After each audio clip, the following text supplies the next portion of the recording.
Hello and welcome to the Dynamic Leaders Podcast, part of the Talent 409 Leadership Academy Network. I am your host, Colin, and thank you for joining us today. Please head over to talent409.com to learn more about how we can help your team or organization with their leadership and culture development. This podcast is available on Spotify, YouTube, iTunes, Apple Podcasts, and wherever else you listen to your favorite podcast. And don't forget, you can now ask Alexa to play your favorite Apple podcasts on any Amazon-enabled device. Just say, Alexa, play the Dynamic Leaders Podcast. Getting Dynamic Leaders with Colin from Apple Podcasts. And before this episode begins, please consider taking a minute and leaving us a rating and review. Doing this helps other dynamic leaders find us, and it helps us find other dynamic leaders. On to my featured conversation today, where I am joined by Jason Cabinda. Jason played college football and was a captain at Penn State University. He currently plays at linebacker for the Detroit Lions in the National Football League. In this conversation, we talk about what it was like to be a part of a program during his time where they went from being under sanctions to Big Ten champions. We also talk about why they developed the Players Leader Council while he was at Penn State. And of course, we had to throw in some fun and talk about how awesome it was to play with Saquon Barkley. So let's dive right into this conversation and let's discover our talent altitude. Here is my talk with Jason Cabinda.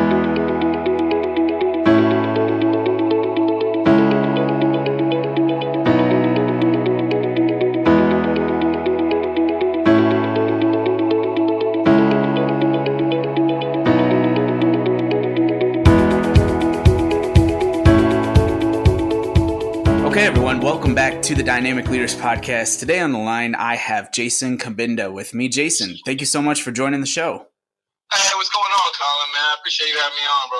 Yeah, absolutely. I'm thrilled to have you on. I'm a big Penn Stater, went to school there myself, so this is definitely a treat to have you on and get to talk some football, some life, and all about your career. But before I give away all the juicy details, why don't you tell the listening audience a little bit about yourself? Well, I mean, I'm from Jersey, obviously. Grew up playing football there. My whole family, is from Cameroon. It's from West Africa, right below Nigeria. I'm an interesting dude. There's a lot to know about me. I feel like I'll be better off if you guide me with questions, to be honest.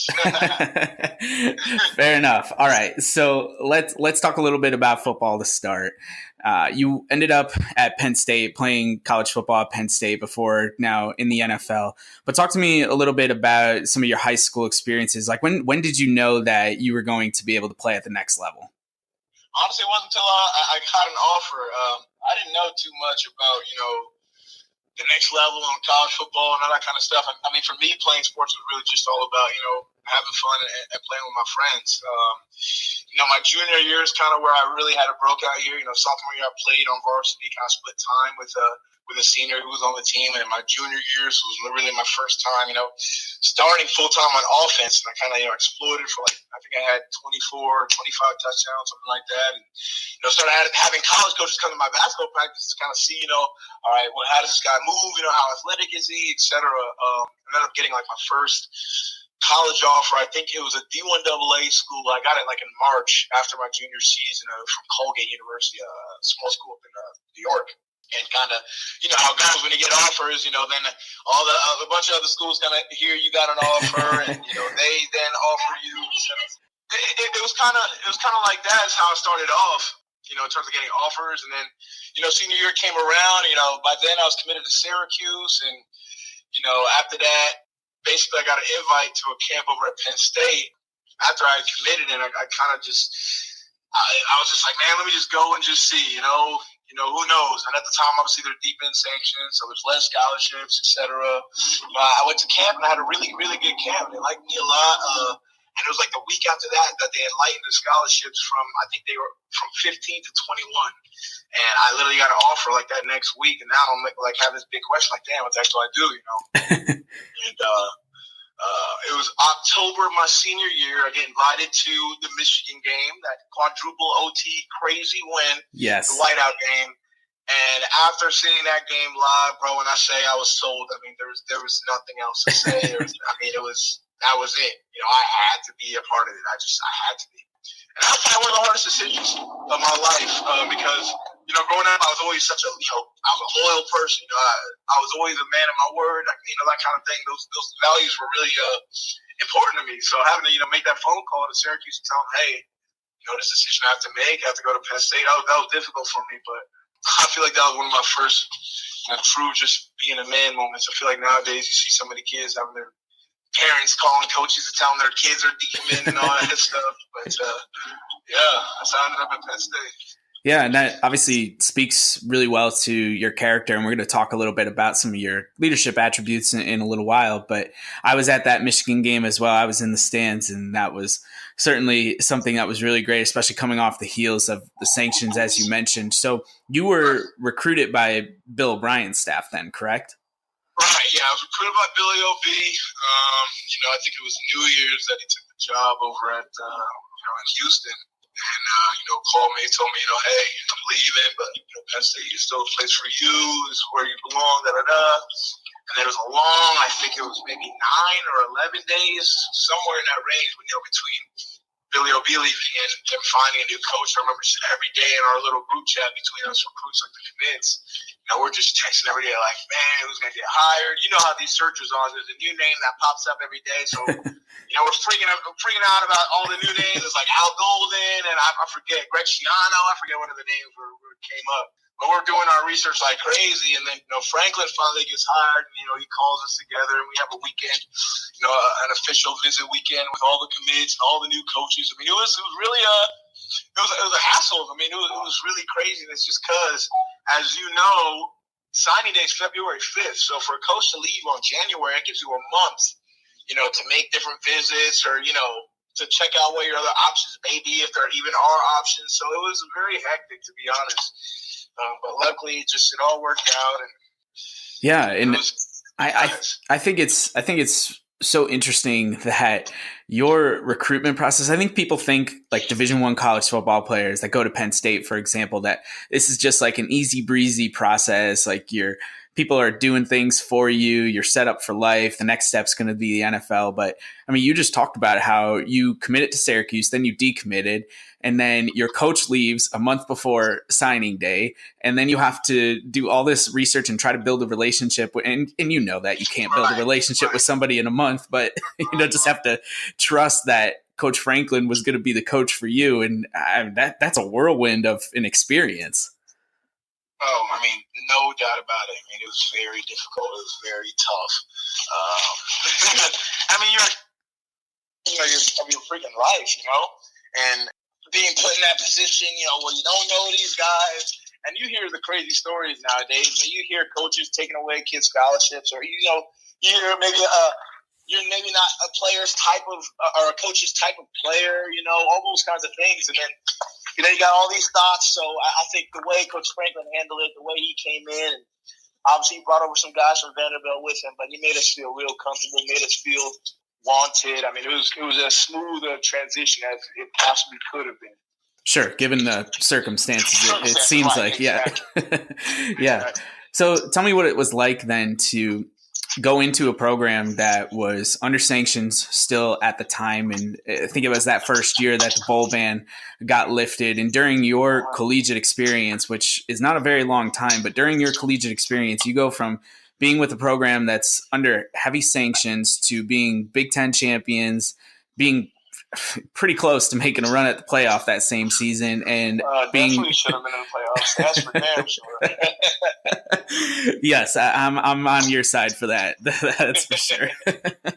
But and you go to 2 New Year's Six bowls. I mean, by the time you leave college, Penn State is a completely transformed program. So what was it like to go from one extreme to the other like that? Yeah, I mean, a crazy amount of work, put in, during those, 3.5, 4 years, during my time there between, our class and the class that came before us. I mean, we had a really special class. I mean, we had a class of personalities and characters, but from a work ethic standpoint, I mean, I don't know any more hardworking guys, you know, altogether overall. I mean, we really went at it day in and day out. You know, Coach Galt, you know, worked us. Obviously, this first 2 years, like you said, we're kind of iffy. You know, I think we maybe went 8-6 and 8-6 or something like that, or 7-6, you know, just above 500. You know, average, really not crazy. And then junior year, I mean, we knew we could be something special. I think with the junior, we started off, I think it was 2-2. You know, I got hurt in the first game. A bunch of guys really got hurt at the beginning of the year. We're 2-2, coming off a bad loss against Michigan, where we have like our fourth string linebacker playing. I mean, it was and a true freshman linebacker starting. I mean, it was tough. It was tough. And then, you know, we came back, had a gutsy win against Minnesota where Saquon had that, you know, that overtime run. Yes. And then, you know, a bunch of guys, you know, me, B-Bell, I think a couple of the guys came back from that Ohio State game, which was the next game after Minnesota. And when we won that game, that whiteout game at home, which is probably one of my favorite memories, you know, at school of all time. I mean, it was like we were validated. You know, all the work we had put in during the summers, during the winters, winter workouts, et cetera. It's like our work had been validated because that's what we were working for, to be at the top. So when we won that game, I mean, the confidence level just skyrocketed. I mean, we were a different team. I actually remember at junior year, we were a second half team a lot of those games, actually, which made the games even more magical, to be honest. But I mean, it was just nuts. Beating Ohio State at home and then going on to win, 7 or 8 straight to win the Big Ten championship. Should have won in the playoffs. But, I mean, there's just so many memories and just so many things that, you know, we learned, you know, during that time. It was crazy. I mean, Happy Valley was Happy Valley again when we won that Big Ten championship. I mean, seriously, I mean, the campus just changed. The buzz around campus, it was just different, you know, and it made us so proud because, as you know how Penn State fans are in general, you know, they're crazy for it. And you know how high the expectations are year in, year out. So to be able to go out and win the Big Ten championship outright and put Penn State back on top, back on the map as a top 10, you know, team. I think we finished 5th my junior and senior years. But, I mean, to be able to do that, I mean, just absolutely incredible. And obviously, as you're seeing Penn State now, they're continuing to do what they're doing. I honestly think they're going to be on a championship run probably this year, to be honest. Yeah, that would certainly seem to be the way that things are trending right now. And they had a very good season last season, bounce back year. But I'm curious, you mentioned that some of the hardest working guys that you've ever been around in that clubhouse and with that team. What were some of the other attributes that made those teams special? I imagine being able to overcome adversity is probably one of them, but are there things that really stand out to you about, you know, you don't have to point out the individual leaders like Trace and Saquon, but what were some of the collective attributes that made you guys such a special group? Honestly, I think the best teams I've ever been on have been player-led and not coach-led. And what I mean by that is, you know, let's say we're in the middle of practice and it's, you know, Thursday before a game and, you know, we have a mess up. Like, we were the ones calling for coach to run it back or to replay that play before coach was even telling us to, you know, like, we needed to see it again. If there's something we didn't like, we needed to see it again, or we needed to correct something, or we were staying after practice and walking through stuff with each other or talking through stuff. I mean, I think what was so special about our class was how much the guys cared. The care factor was so huge. We wanted to win so bad. And I think it just showed in so many ways, from the work ethic to the time put in to the extra film, you know, to the, you know, guys. I think, what was our off day in college? Was it Mondays? I forget what day it was. But, I mean, Mondays were coming in, and you see guys, you know, I would go and grab some of the linebackers, and we're watching film together in the linebacker room on Mondays on our day off, you know. But those are the kinds of sacrifices we were willing to make in order to get to where we, you know, obviously ended up getting to. So I think that's what made our class so special. I mean, we just cared so much. Hey everyone, Christine here from Sweat with Stodds, one of this show's sponsors. The Dynamic Leaders Podcast is here to help you be a better leader, and the best leaders take care of themselves both mentally and physically. I'm here to help on the physical side by making fitness accessible to everyone. As a certified personal trainer with years of experience coaching fitness classes, I've designed programs that can be followed at home and in the gym.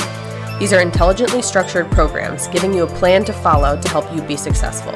Build strength with my Get Strong at Home program, Get quick results with Hit It Home 1 or 2, or work on your health outside of fitness with my Healthy Habits program. As a listener, you can get these programs at a discounted rate by entering code DYNAMIC at checkout. That's DYNAMIC at checkout. So head on over to sweatwithstods.com, that's sweatwithstodds.com, to take the next step toward achieving your health and fitness goals today.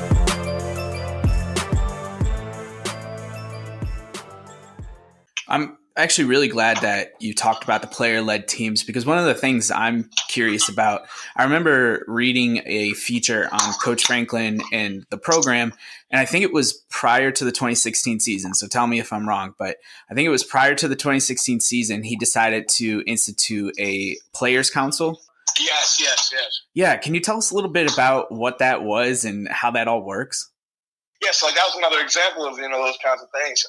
That Coach Franklin did was that player council. And one of the reasons why I love, Coach Franklin so much is the fact that he's a player coach, and he cares about our opinions. I mean, I couldn't tell you the amount of coaches, whether they were good or bad coaches, didn't really factor in the player's opinion because they had their picture of, how they wanted things to be, and that was just it, And Coach Franklin, although he had that vision, he included us in everything, included the seniors and the leaders of the team, and talked to us about stuff. And I think that meant a ton to us.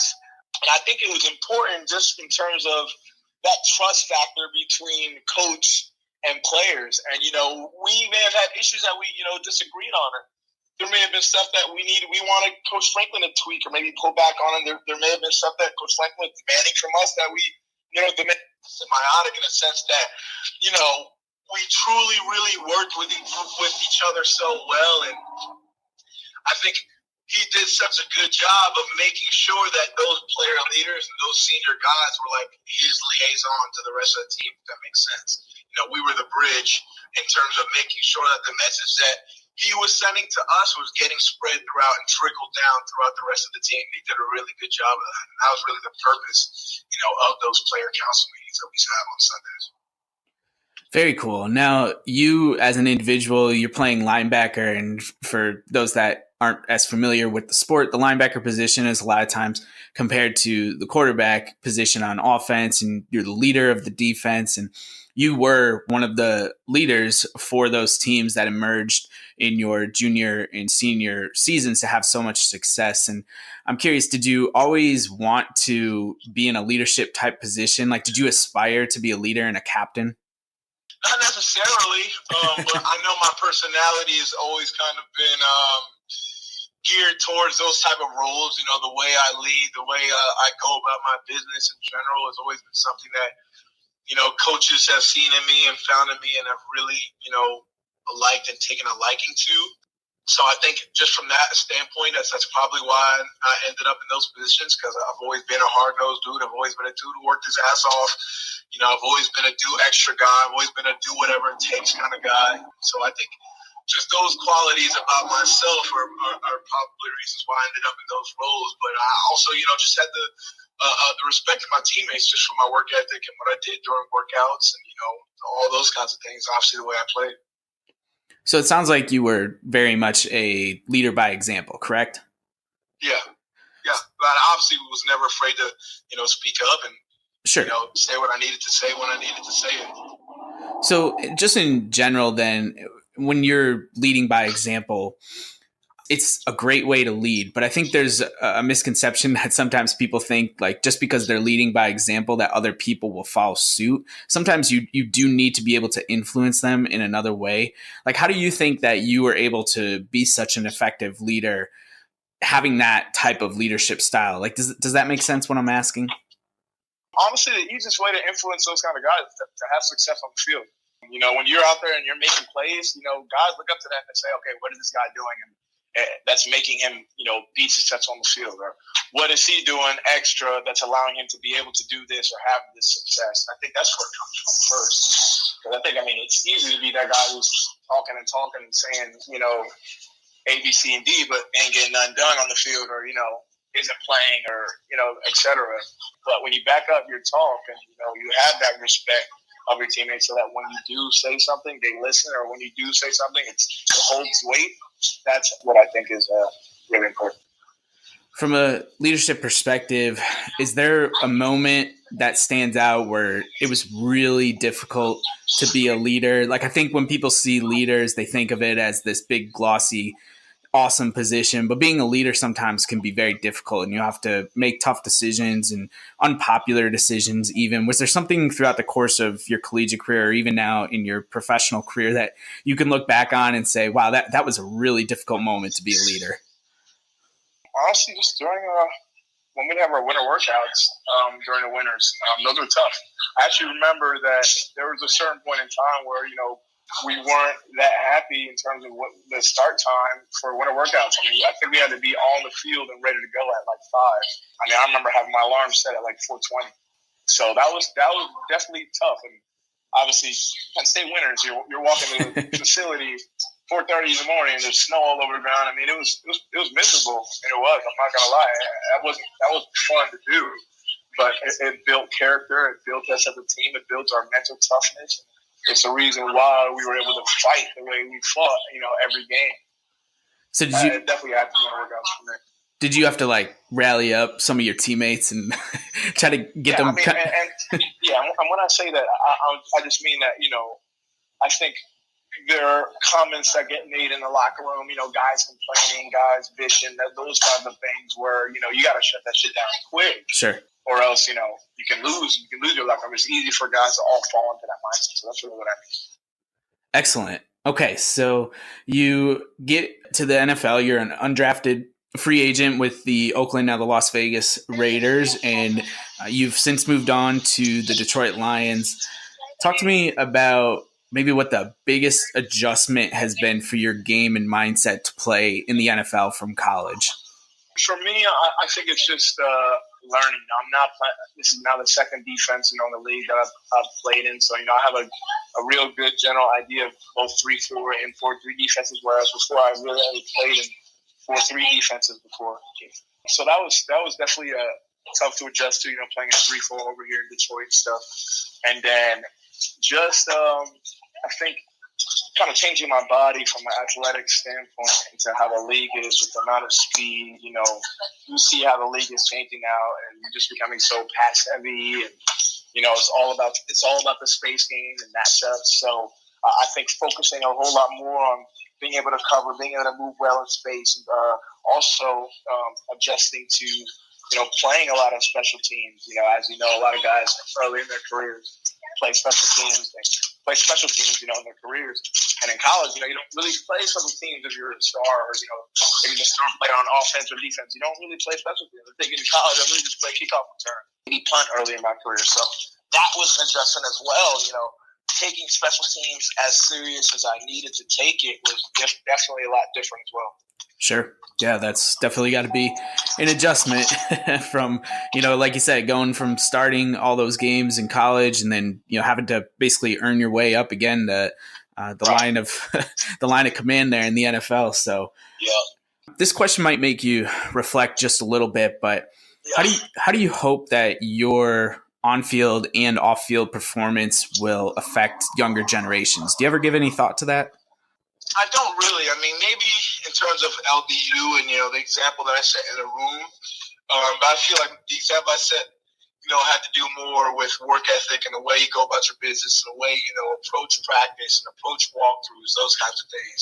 But I think, and obviously just from that perspective, just carrying on the legacy of LBU and, leaving the torch, for the next guy. I think in terms of that's probably the farthest extent I really thought about that. But I mean, I always, get DMs and stuff from like kids or like kids that are in high school or, kids from Pennsylvania, telling me like, hey man, you're my favorite linebacker, like, or, I want to be like, just like you and those kinds of things. And, when I hear those kind of sentiments, I mean, I think it's just kind of crazy. You don't really realize how big of an impact, you have on kids or you have on maybe whoever may be watching you, until you get messages like that or until you really see that impact. So, I mean, that stuff's really, really important to me. I think it's huge. I'm really humbled to even be in that kind of position for kids to look at me and say I want to be just like that guy. I think that's humbling. Yeah, that's very cool. All right, Jason, I have 2 quick questions, and then I will let you go. All right. First question. So the show is called Dynamic Leaders. Okay. And I always like to give my guests an opportunity to shout out someone who is a leader in their life or has influenced them in some way in their life. Do you have somebody that you'd like to give a quick shout out to? Mine's honestly pretty easy, and it's probably the only person I can truly, really look up to in that aspect. That would be LeBron.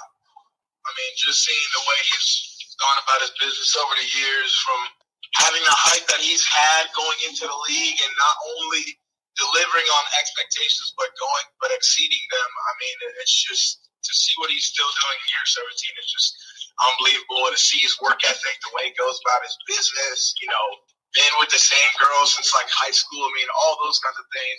Obviously with kids. I mean, it's just somebody I really aspire to be like, and to see all the things that he's doing off the field and the impact he's having on his hometown and in Ohio. And you see his Dream School Foundation. I mean, there's so much that LeBron does that I really truly admire and look up to. So for me, that's an easy one.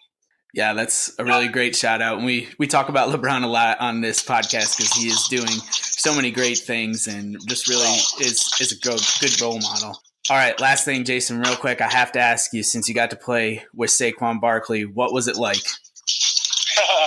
Say's a dog, man. I mean, I probably, from a talent aspect and just pure athlete, I don't know if I've been around anybody better, to be honest. I mean, his blend of size and speed. I mean, you look at him and you look at some of the moves he does, or the way he outruns some safeties' angles, and I mean, you just look at him, you're like, you shouldn't be able to do that. I mean, there's really no other way to explain that. You just shouldn't be able to, and to see that level of talent and to be able to grow and get better from him every single day, having to cover him and all those kinds of things. And even now, as we train, I still go and train with him in the off season sometimes, out in LA and stuff. So to be able to do that and get better from something like that, I mean, it's just it's a blessing to be able to play with something like that. It's a dude who's going to go down and most likely go down in history as one of the best backs to play this game. If I had to put money on it, I definitely would. So.